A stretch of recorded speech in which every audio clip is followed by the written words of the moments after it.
Good Morning San Antonio starts right now. Hey there, good morning. It is Wednesday, July 17th. We made it to Wednesday. Yes, we did. It's been a good week so far, but it's an even better week because we have chances of rain, and Justin Horton has been on everybody's good list this week. Oh, it's good to know. It's good to know. Yes, I think everyone will be pretty happy with the forecast going forward. Maybe not today because it's going to be up near 100, but as we get into the next couple of days, yes, rain chances return, and it goes right on into next week, and temperatures stay below average. Well, after today. So that's the good news. Let's look at some of the headlines here. Yes, it will be toasty this afternoon, partly cloudy, triple digits for some. Then rain returns tomorrow. Showers and storms as a weak frontal boundary moves in tomorrow afternoon. Even better, more rain chances lie ahead as we get into next week, and some good downpours potentially as we look at the newest models coming in. It looks like there will be some good moisture in place. In the meantime, 99 today, mostly sunny, heat index anywhere from 100 to 105. And as I said, those temperatures looking like they'll be below average. This is the temperature outlook for July 23rd through July 27th. And that big blue kind of bullseye looking thing there, that shows us the likelihood that temperatures will be below average. And it's not just us, a large portion of the country will see below average temperatures as we head into the end of the month. Pretty unusual for July. We'll talk more about it coming up in just a few minutes, but we toss it over to RJ now.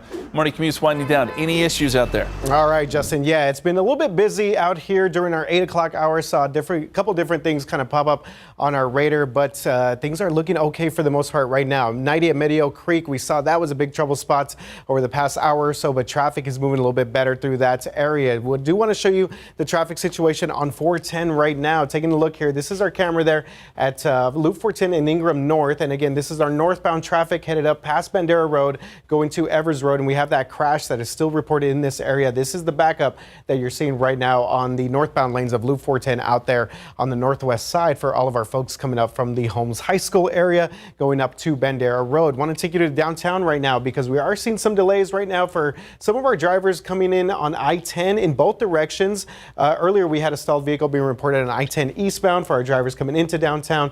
Right now we're looking at a slowdown there for everyone coming out of downtown on I-10 west as they continue some of that work out there on the Frio Street area, the upper levels of 10 there. West side of town, again, night has been busy throughout the entire morning. Just one of those days for our drivers out there. If you're coming in from Castroville, we are still seeing a little bit of incidents out here, but it looks like traffic is starting to move along this area just a little bit better. This crash still being reported there at 1604 and 90. So make sure to stay safe on the roads. Happy Wednesday, and hopefully you guys have a great day out there. Patty, Stephanie, back to you guys. All right, thanks, RJ. Here's today's 9 at 9. Today is day 3 of the Republican National Convention in Milwaukee. Last night, Donald Trump's opponents from the primary spoke on stage. That included Florida Governor Ron DeSantis and former UN Ambassador Nikki Haley. Her supporters could be critical in November. And tonight, we're going to hear from Vice Presidential candidate J.D. Vance, who will be taking center stage. The timeline is becoming clearer for the attempt to assassinate Trump. New information shows how the gunman evaded security. Law enforcement officials say he came to the rally with a rangefinder similar to binoculars but used by shooters. It's not a weapon, so security let him through. Then investigators say at some point he exited the secured area. They're not sure where he went, but they think he got a rifle from his car, climbed on an air conditioning unit, and got on a roof outside the perimeter.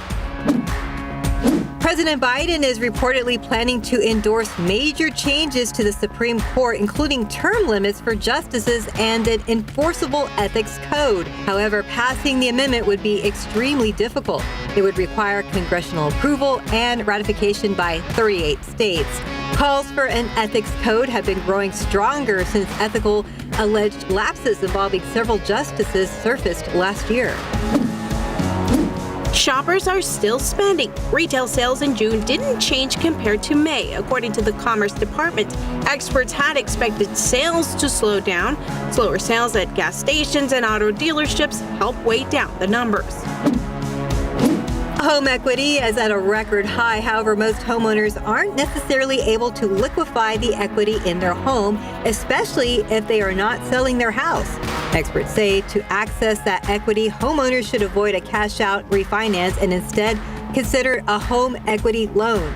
It serves more like a credit card to draw money as needed, but experts warn against borrowing too much.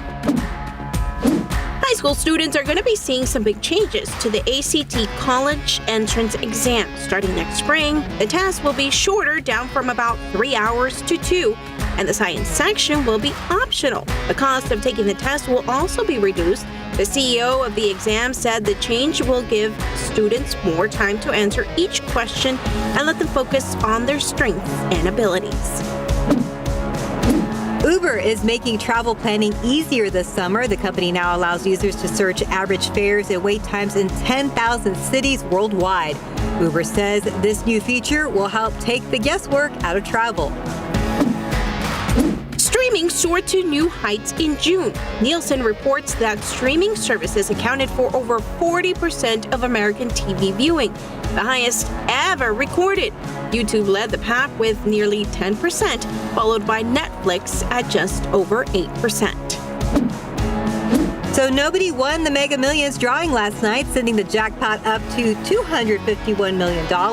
According to the lottery, if someone wins the next drawing, they could walk away with a lump sum of $118.7 million after taxes. So far, 2 people have won the Mega Millions jackpot this year. The next drawing is on Friday night. And that's today's 9 at 9.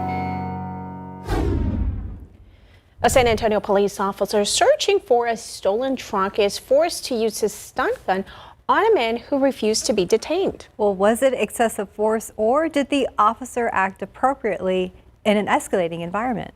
Oh my God! KSAT Investigates Dylan Collier takes you inside the chaotic scene, but a warning: the following story contains footage that may not be suitable for all viewers. Officer Anthony Aldocco was patrolling on the southwest side alone June 17th when the owner of a stolen truck told San Antonio police he tracked the vehicle to the 100 block of Spat Street. Aldocco ran the plate, confirmed it was stolen, then tried to detain a man he saw getting out of the truck's passenger side. The following footage was captured on a cell phone and then shared with KSAT. The man in the hat, identified as 24-year-old Benjamin Aguirre, repeatedly backs away from Aldocco and refuses to be handcuffed, as other people outside the home appear to get more and more agitated. Why the are you in our house, you The owner of the house wants to know why. The owner of the house wants to know why. Get the out, you fat. Minutes after the encounter began, Aldocco pulls out his department-issued stun gun and deploys it on Aguirre, while Aguirre enters the home. Oh my God! One of the man's shoes flies off as you hear his body hit the floor. While Aldocco later wrote he holstered the non-lethal weapon and again attempted open-hand techniques to take Aguirre into custody, the footage shows the stun gun remained pointed at the man until Aldocco delivered a second charge of electric current.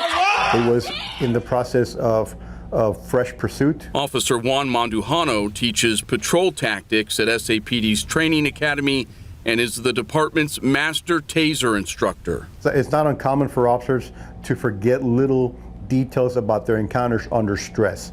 We see it over and over again. SAPD officials pointed out that people at the residence directed slurs at the officer and even threatened to harm him, adding intensity at a scene Aldocco responded to by himself. So, you know, he had the urgency to try and get this person into custody as quickly as possible, and the taser was probably the best tool to use. Aguirre was taken to a hospital to be checked out, was brought to the Central Magistrate's office to be charged, but was then taken to a second hospital after he told booking staff he swallowed meth. In a phone interview after being released on bond, Aguirre told us he simply wanted to know why he was being detained and that the officer didn't explain the reason. Aguirre was hit with 4 criminal charges after the incident, but 2 of them, resisting arrest and giving false information, were later rejected by prosecutors. For KSAT Investigates, I'm Dylan Collier. Time right now, 9:07, 82 degrees this Wednesday, still ahead on GMSA at 9. Well, thousands of people in the Houston area are still without power, and some San Antonio businesses are doing what they can to help. Plus, it's important for kids to know how to swim, but if the cost of swimming lessons is just not feasible for you, there are some other options out there. We're going to tell you about them later on in this newscast. Well, welcome back. It is 9/11 and more than a week now since Hurricane Beryl hit the Texas coast, and thousands of people and businesses are still without power right now in the Houston area. Problems are still widespread, and it's hard for people to get access to the resources they need to survive this Texas heat, like cold water. Well, as Avery Everett shows us, San Antonio businesses are stepping up to help out. Filled to the top and taken to people in need. We make 200 tons of ice a day. Mireles Party Ice has a simple production process, but demand this month after Hurricane Beryl has hit a peak. What changes did you all see in your production? Main thing, just making sure we have production capacity, plenty of bag inventory to fill up.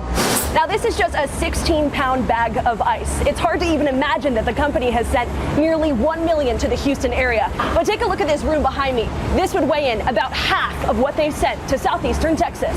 It's a lot of tractor trailer loads. And they're not the only San Antonio business stepping up to help after the storm. I have my felt, I have my roofing nails. I mean, half of the roof was torn up, so I was able to tarp it, put some felt down. Selena Villagomez packed up her truck late last week and drove out to the Houston area to help repair roofs. When did you realize that people were going to need help from Beryl outside of the Houston area? It started when I got the call. I started first at my customer's house, and then from there, I just started knocking on doors. She says downed trees and damaged homes are widespread, and help is desperately needed. There's a lot of companies and people that are overwhelmed with all the work that needs to be done. Even 200 miles away, San Antonio production is in full swing. We're manufacturing ice 24 hours a day. Nonprofits in our area are also looking for more volunteers to deploy to the Houston area. For ways to help, you can head on over to KSAT.com. Avery Everett, KSAT 12 News. All right, taking a live look outside with our live cam. Look at those beautiful puffy clouds out there. Get ready for some heat. Yeah, the clouds would be even more beautiful though if they were like building up into thunderstorms. Maybe later. Maybe later, not today, but tomorrow. I think that's a real possibility. We've got some light clouds moving in there too. We saw that on live cam. So we'll start off with a few clouds this morning. Let's talk rainfall. Where do we stand for the year? We're at 16.13 inches. Now keep in mind, this is at the airport. So some places have seen more, some places have seen less around town, but we use the airport as kind of our standard measuring site. 17.74 is the normal difference. We're about 1 inch below average, okay? So that's not bad. Austin's at 22.75. They're actually above average, and Del Rio's been hit the hardest, I'd say, really out of anywhere in Texas. They're at 1.99 inches for the year. That's it. 8 inches below average. So Del Rio can certainly use some rain. There are some chances there tomorrow, too. So now we know where we stand. Let's see if we can get above average. I think it's a real possibility going forward.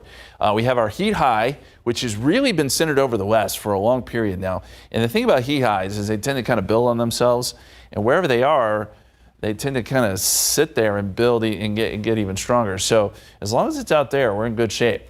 That's going to allow this weak frontal boundary to sink south as we get into today and tomorrow. So this is 5 p.m. today. Showers and storms form along the boundary, mainly across central Texas and to our north. Now, it's possible a few of these showers and storms could leak down into the hill country tonight. We'll watch for that. By tomorrow morning, that front's moving south. We may actually have some showers and storms on the radar as early as 7 a.m. But I think our best chance for rain probably comes midday into the afternoon as this front gets a little bit closer. Timing with these fronts are always a little tricky because they're weak and they don't move terribly fast, so they just kind of sit around. We get outflow boundaries, but that's the general idea. And so tomorrow, 30% chance of rain, and we'll certainly keep you posted as we get into Good Morning San Antonio tomorrow. Rainfall potential, we're not going to focus too much on this. This is over the next several days, but maybe up to 1 inch in spots. But know that everything we see is going to be very isolated and kind of pop up, much like we saw last week, if you remember, very isolated amounts. But I think if you do get underneath one of these heavier storms, up to 1 inch of rain is certainly possible. Outside right now, as we look south, we've got mostly clear skies. 82 at the airport, 82 in New Braunfels. Converse is also at 82. with a pair of 79s for Bernie and Kerrville. And looking at the visible satellite picture, we got some high clouds coming in from the north, and then we'll get some of those fair weather cumulus clouds throughout the day. But in general, you're going to see quite a bit of sun, and that will get those temperatures up there into the 90s, probably our hottest day in the extended forecast. So noontime 91, and then we work our way up to 99. Feels like numbers anywhere from 104 to 105. Humidity is thick enough to create those kind of numbers, and you start drifting into that danger zone. So be careful if you do plan to be outside for a good amount of time today. 91 at 8 o'clock, 88, 9 p.m. We slip down into the 80s. And there's a look at the area-wide forecast heat index. You get out towards Nixon and Gonzales, and that is kind of danger zone area there. 107, 106 in Forestville. It will be very steamy this afternoon, but as I said, this is the hottest day in our 7-day forecast. From here, we start to see those temperatures come down some more to average levels tomorrow. 95, that 30% chance of rain. I think Friday and Saturday, yes, there will be some isolated storms around, but I don't think it'll be terribly widespread. As we get into Sunday, we start to ramp the chances back up, and it's early next week. We get a pretty unsettled pattern in the upper levels. We get good moisture in here, so all the ingredients are there to get some good downpours maybe Monday and Tuesday. So it's a good-looking forecast. Yeah, awesome. And even if some areas don't get the rain right away, at least they'll have the cloud cover for cooler temperatures. Well, and with several days, it kind of works like last week, where if you didn't get rain one day, maybe you win the rain lottery the next. Yeah. I like those chances. Yes. Thanks, Justin. All right, thanks, Justin. Time now, 9:17 and 82 degrees for now. And Justin isn't telling just about weather today. He's also telling us about our ecosystem. In our next half hour, he's going to talk to the fish and how fish can reveal the health of our environment. And he gets into the water to show us. The fish whisperer. But before that, the latest on the new school being built in Uvalde to replace Robb Elementary. We'll be right back. Welcome back. It's 9:21. While City Council will have the final say on a proposed buffer zone around the Toyota plant on the city's south side, the city's zoning commission voted against the plan last night. The proposed industrial compatibility overlay district, as it's called, would restrict development in a buffer zone around the Toyota plant. So that zone would cover nearly 31 square miles and more than 2,800 properties. Now, most of those properties are zoned for residential use. Property owners have raised concerns for months about restrictions on using their own land. City staff recommend delaying the commission's decision to October, but landowners wanted an answer last night. Zoning commissioners agreed, but again, that is up to City Council. Right now, it's not clear when the council will take up that proposal. In other news, we are learning that the former police chief for Uvalde School District will not be in court next week. Last month, Pete Arredondo was charged with 10 counts of abandoning and endangering a child. That is in relation to the mass shooting at Robb Elementary. Court records show that Arredondo waived his right for an arraignment. That means he does not have to be in court until his trial begins. Court records also show that Arredondo is pleading not guilty to those charges. The other officer charged in this case, Adrian Gonzalez, will be in court for a pre-trial hearing next week. Well, the city of Uvalde is one step closer to getting a new school to replace Robb Elementary. Now, a group working to build the new school now has formal access to state funds that can make it happen. Uvalde School Board signed an agreement with the Uvalde Moving Forward Foundation, and our Daniela Ibarra explains what this means for the future of the school replacing Robb Elementary. A new beginning sprouting in Uvalde. The Uvalde CISD Moving Forward Foundation has been working on building a new elementary school. 2 months ago, we got a look at the work being done. We're real mindful of what's going on here. And so to build a new elementary school, doesn't matter where it is important.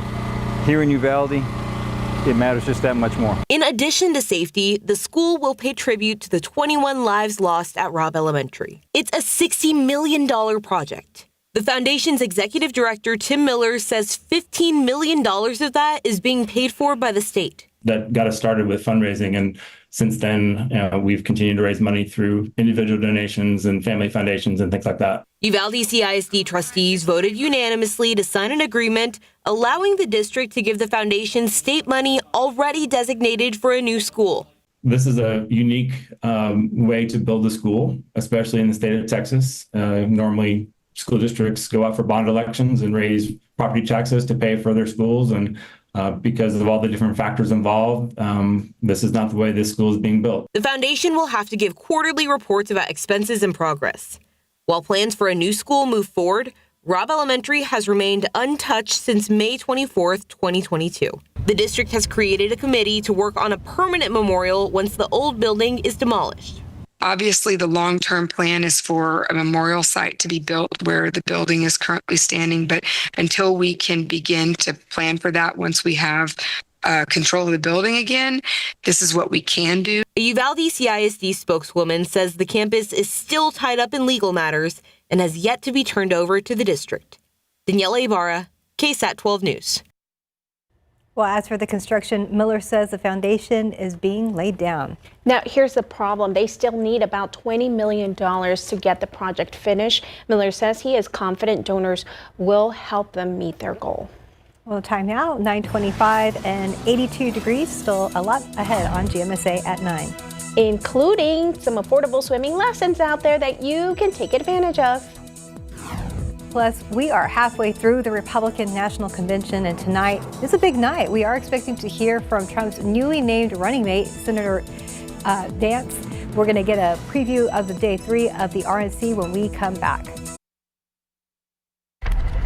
Welcome back. It's 9:28. Looking nice and sunny out there. So I guess we have the good news and the bad news. The bad news, if you don't like the heat, is it's going to be hot today. But I guess the good news is we can expect changes. We can. As soon as tomorrow, we'll get a front through, or at least a front close to the area. Not a big cold front, but just a boundary that will kick up some showers and storms. So that's what we have to look forward to tomorrow. In the meantime, it is going to be hot today. Pollen count is in. Want to share that with you. Everything's low, but interestingly enough, we added some pollens to the list today. Pigweed, fall elm for whatever reason, and grass. But nothing really to worry about. And by the way, we've had a lot of people asking about Saharan dust. It has calmed down quite a bit, and we're expecting low concentrations the rest of this week. Here's where we end up today. 99 in San Antonio, 102 San Angelo, 102 Del Rio. It'll be a hot day statewide, and heat index values will certainly be above 100. But you know what? Better than last year. Last year on this day, we had 104, and we were in a crazy stretch of triple-digit heat. Again, today's high, 99. So we can look at it in a positive light. And yeah, it gets even better with some rain chances. Even beyond tomorrow, we'll look at that 7-day forecast for you in just a couple minutes. Thank you, Justin. Well, we are halfway through the Republican National Convention, and tonight we are expecting to hear for the first time from former President Donald Trump's newly named running mate, Senator J.D. Vance. He will formally accept the nomination for vice president. CNN's Ivan Rodriguez joins us live from Milwaukee with the latest. Good morning, Ivan. Stephanie, Patty, good morning. Last night, some of the speakers we heard from included House members and also Trump's top primary rivals. Tonight's focus and theme will be Make America Strong once again. As you mentioned, it's all going to be leading up to the first time we're able to hear from J.D. Vance since he became Trump's running mate. In a show of party unity, former GOP presidential candidates coming together on night 2 of the Republican National Convention to rally behind their nominee. Let's make the 45th president of the United States the 47th president of the United States. Donald Trump is the president who will actually unite this country. Nikki Haley, Trump's fiercest primary rival, now offering a full-throated endorsement, encouraging her supporters to get on board. You don't have to agree with Trump 100% of the time to vote for him. We have a country to save. And a unified Republican Party is essential for saving her. Tuesday's theme, Make America Safe once again, focused on signature Trump issues, law enforcement, crime, and immigration. Let us secure our borders, enforce our laws, protect our children, and restore the future. Tonight, the convention turns its attention to foreign affairs, including the ongoing wars in Ukraine and Gaza. Between Israel and Hamas, Donald Trump is clear about who is our friend and who is our enemy. The party will also hear from Ohio Senator J.D. Vance for the first time since becoming the vice presidential nominee. I think the American people are going to love J.D. Vance and his story. I think they're going to be able to see him as someone who can understand the struggles that hardworking Americans go through every day. He'll be a very important counselor and advisor to President Trump. Meanwhile, days after the attempt to assassinate Trump, authorities are still looking for a motive. Secret Service Director Kimberly Cheadle says that the agency divided up areas of responsibility with local law enforcement, but in the end, she says that the agency is solely responsible for the implementation and execution of security at the rally. Stephanie, Patty? Right, Ivan. Well, new polling shows that Trump with a key edge over Biden in key states. Just how significant of a lead are we seeing? Well, it's pretty significant when you look at the number of states. We're talking about 14 key states where Joe Biden is beginning to lose some ground to Donald Trump. And these include 5 states that Biden actually flipped in 2020: Arizona, Georgia, Michigan, Pennsylvania, and Wisconsin. On the issue of age, it's also interesting to note that roughly 7 out of 10 voters in each state say Biden is too old to be president. That number is right around 40% for Trump. All right, Ivan, and we understand that President Biden is said to be considering endorsing major reforms to the Supreme Court. What does that mean? Well, this would make President Joe Biden the first president in generations to really bring about major changes in the way that the Supreme Court operates. Here's sort of some of those key things that he's looking to change. Publicly, he has said he would be in favor of term limits for the justices who currently serve lifetime appointments. The president is also said to be preparing to throw his support behind an ethics code for the court. Now, you ask the question, well, how easy would something like that be? The reforms would also need to go through congressional approval, and the constitutional amendment would have to be ratified in 38 states. And that's a process that experts say seems honestly impossible to actually succeed in. In 211 years, it's interesting to note as well that there have been just 17 chief justices and a total of 112 justices on the Supreme Court. All right, thank you, Ivan Rodriguez, live in Milwaukee. Thanks for joining us. And ABC will broadcast the Republican National Convention. You can watch it live before the night beat tonight, starting at 9 p.m., and you can watch it on any of our KSAT streaming platforms. Well, in your morning headlines, the price of gold has hit an all-time high. Gold jumped to a record above $2,400 an ounce yesterday. So the news comes with the hopes that the Federal Reserve will soon cut rates and boost demands. A weakened dollar has also supported the demand for both gold and silver. Yesterday, the U.S. dollar also rebounded after falling to a 5-week low. 2 agencies are cracking down on illegal sales of copycat food products containing Delta-8 THC. The FDA and the Federal Trade Commission issued warnings to 5 companies that sell the naturally produced cannabis edibles. Regulators are concerned about the product packaging because it looks very similar to popular foods like Fruit Loops, cereals, and Chips Ahoy cookies. Now, people may easily confuse these products for traditional foods, leading to accidental ingestion or overconsumption, particularly for kids. The agency gave the companies 15 working days to respond to its concerns. Well, in other health-related news, an increase in smoking in young people is being linked to the use of social media. The amount of social media use reported on a normal weekday was associated with current cigarette smoking and e-cigarette usage. ABC's Melissa Dawn explains in today's Medical Minute.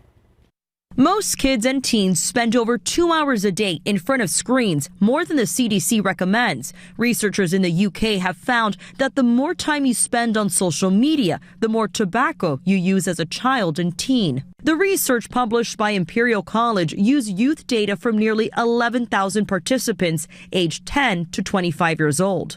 It showed spending over 7 hours a day on social media more than tripled the risk of smoking and doubled the risk of vaping. In the study, 8.6% of the participants reported smoking cigarettes at least once, and 2.5% reported using e-cigarettes. Just over 1% use both. More studies are needed to better understand what's driving this association, but researchers suggest that targeted ads, social media influencers, and peer pressure may play a role. Parents can make a difference by talking to their kids about the dangers of smoking and vaping at an early age, limiting screen time, and being aware of what your kids are viewing on social media. With this Medical Minute, I'm Melissa Adon.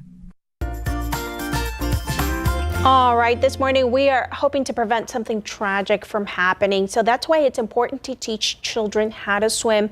Most parents know it can be pretty costly to pay for swimming lessons. So we went out looking for some cheaper options.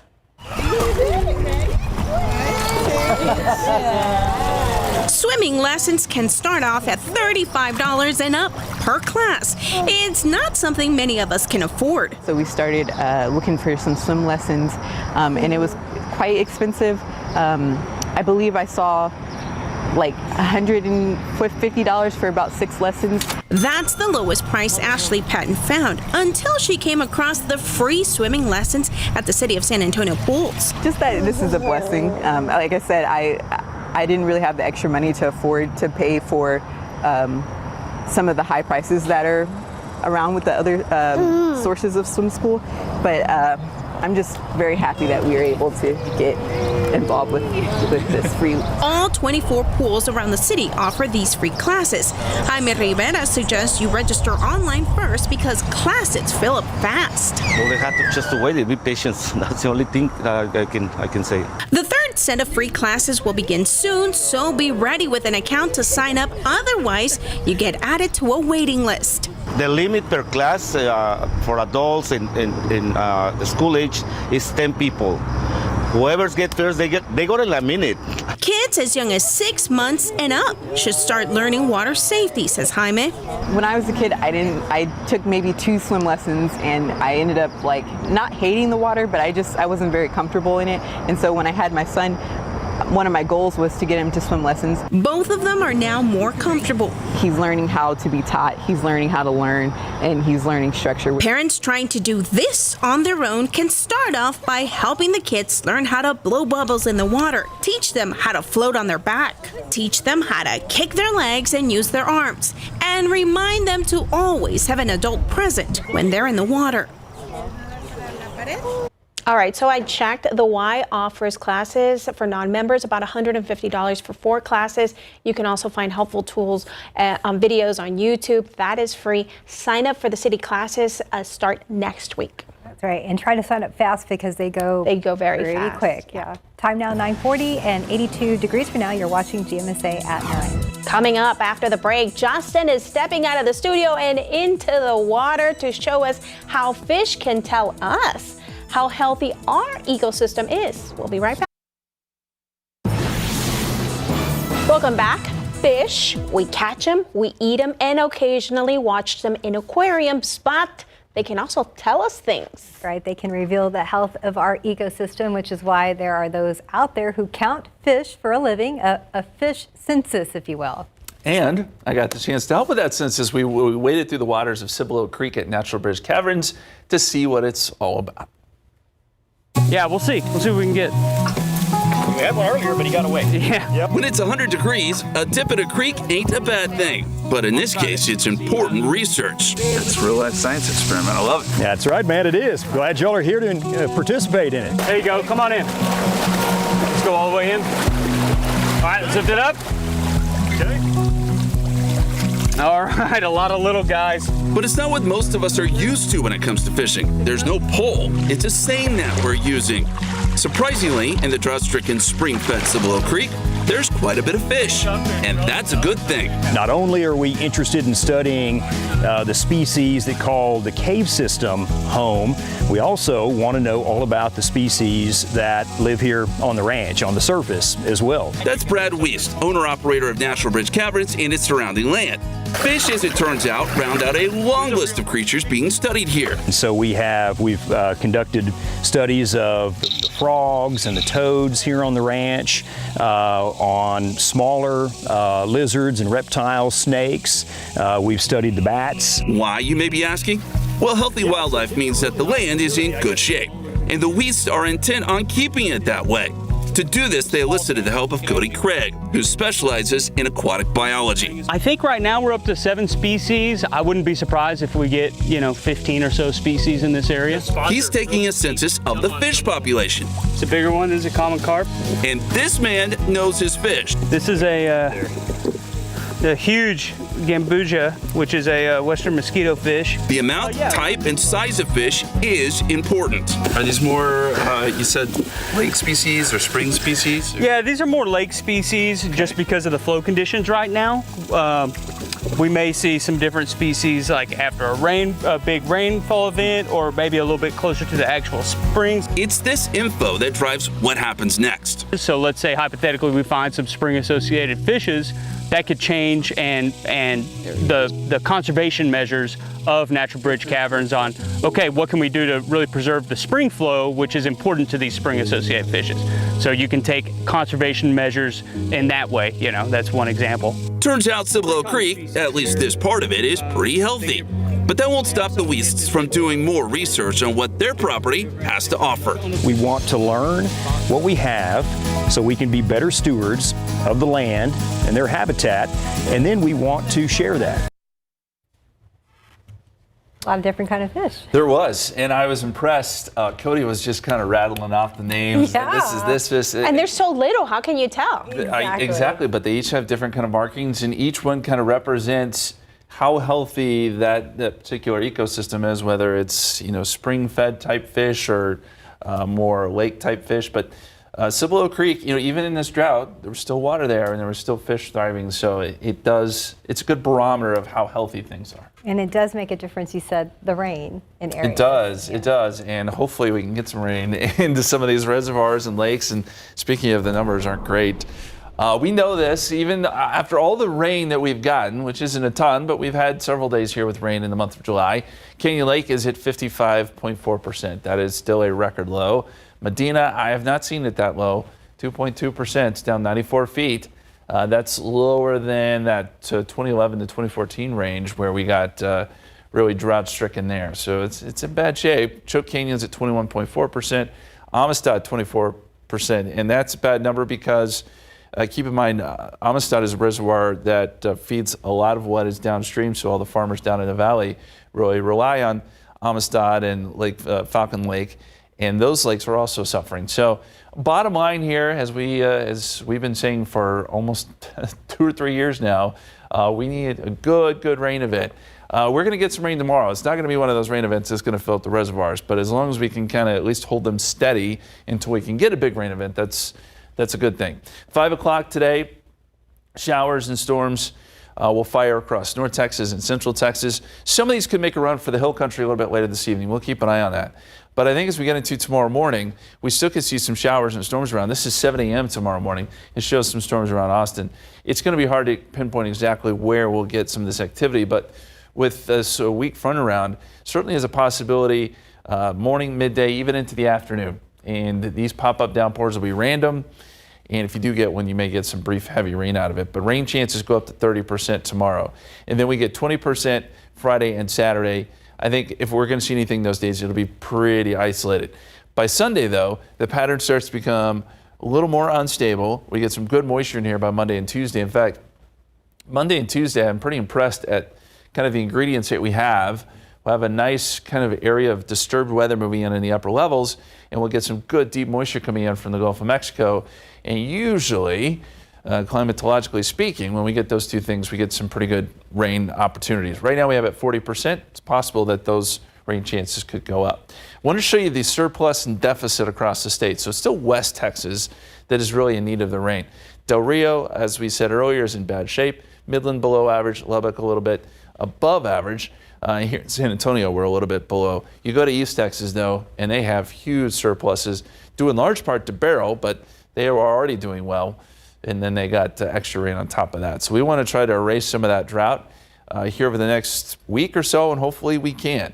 82 right now in San Antonio, 82 in Converse, 81 Bernie. Temperatures are on their way up. Satellite picture shows they've got some high clouds coming in from the north, and then some fair weather cumulus clouds starting to take shape around the area. So I'd say a mostly sunny to partly cloudy afternoon, but it'll be pretty similar to yesterday in the sense that we got up to 99. That's probably where we end up again. Heat high still out to the west. That's where the big time temperatures are. Vegas 110 today. Boy, they've been like 105 plus for what seems like forever.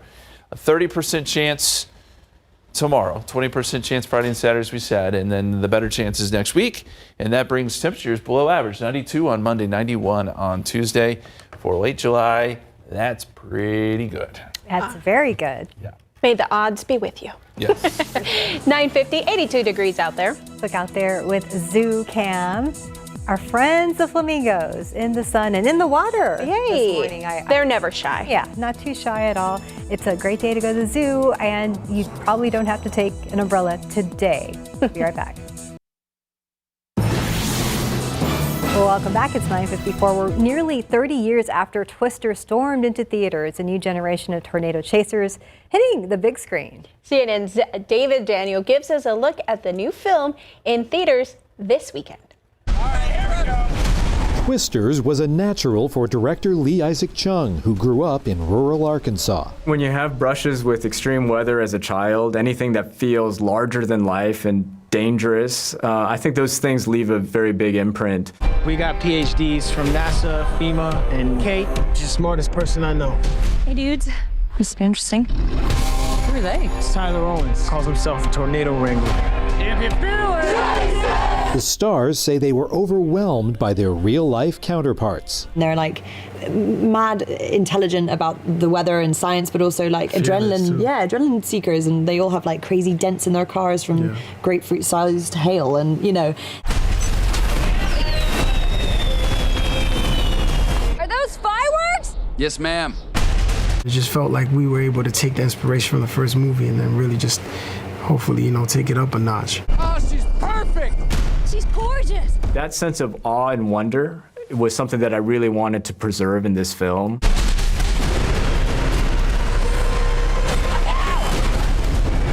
These CGI sequences are massive, but also they did a great job with the actors of like actually hitting us with wind and rain and ice rockets and stuff to make it feel like we are in the eye of a storm. We went through the elements to make sure audiences felt that ride, and I think that was never a scary day. That was always a thrilling day. You don't face your fears, you ride them. In Hollywood, I'm David Daniel. Looks fun.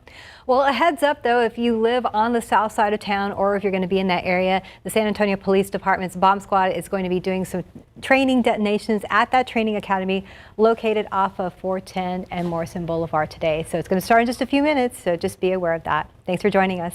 Who wants to go to Twisters with me? I do. Yeah, let's go. We're going. Let's go.